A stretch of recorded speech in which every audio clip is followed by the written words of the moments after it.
Eu libero pré ou pós-exercício? Quando é que eu devo aplicar a liberação miofascial? E aí, esse é um dos maiores questionamentos e tem muita literatura já mostrando isso. Basicamente, quando a gente libera pré-exercício, a gente quer algumas coisas. A gente quer melhorar esse deslizamento do tecido facial, a gente quer melhorar a nutrição e a gente quer aumentar a propriocepção. Sim, a liberação miofascial gera aumento da propriocepção. A gente tem cerca de 11 a 12 mecanorreceptores, ou seja, que são os receptores que ficam na nossa pele, na nossa face, que são ativados através de carga mecânica. E eles acabam melhorando ou contribuindo muito para a propriocepção. Então, liberar antes vai te promover um melhor deslizamento, uma melhor nutrição e uma melhor propriocepção. Então, eu sempre recomendo que a gente faça uma liberação miofascial pré-exercício. Ela pós-exercício, e aí eu digo sempre, ó, é obrigatório, vocês devem fazer, tem que fazer. Então, não só por causa do treinamento, mas que a longo prazo a gente vai acabar reduzindo essa carga e diminuindo a atividade do tecido facial.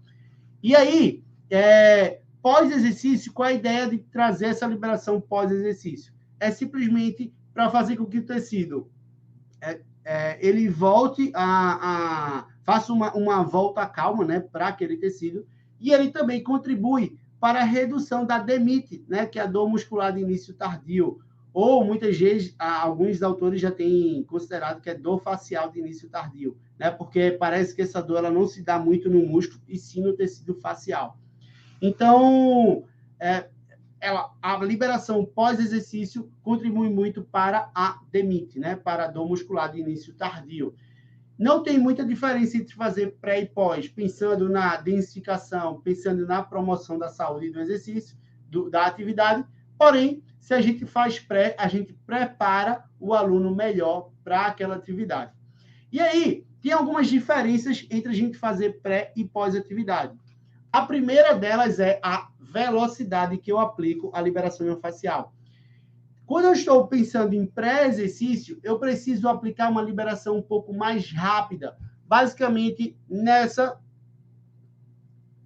frequência, tá? Porque eu não quero deixar o meu aluno muito relaxado, eu não quero deixar o meu paciente muito relaxado. Eu quero que ele entre pronto para uma atividade. Então, se eu faço isso de maneira muito lenta, eu vou deixar ele mais no parasimpático. Então, por isso, eu preciso sempre acelerar a minha liberação miofascial um pouco no início, né? Quando é pré-atividade.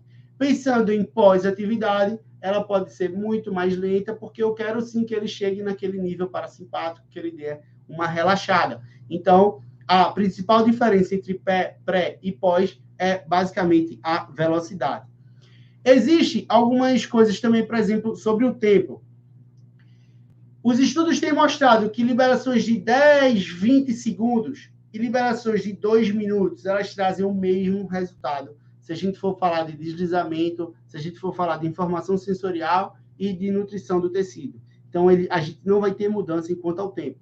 Então, a ideia é que pré-exercício, essa liberação seja rápida, no máximo 20 segundos em cada região muscular, tá? Pós-exercício, se o nosso objetivo for trazer um relaxamento e diminuição de dor muscular de início tardio, no mínimo, os estudos têm mostrado que são no mínimo 90 segundos. Por que essa diferença do tempo? Porque para eu ter diminuição da dor muscular de início tardio, eu preciso ter um shot sensorial muito grande. Por isso, eu preciso ficar mais tempo liberando.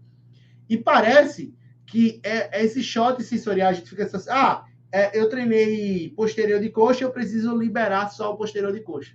E aí, o que os estudos estão percebendo e estão mostrando?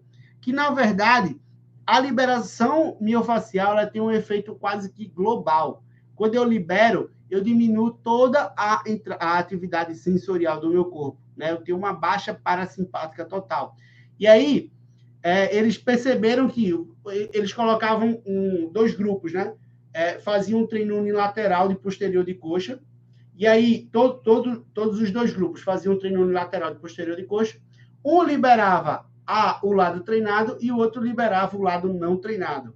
E os dois tiveram diminuição da dor, redução da dor. Ou seja, os efeitos de diminuição da dor muscular de início tardio, eles são globais e não locais. Então, tanto faz onde você vai aplicar, portanto, que você passe esses 90 segundos, né? Em cada região, que ela demore um pouco mais, você tem uma baixa parasimpática muito grande.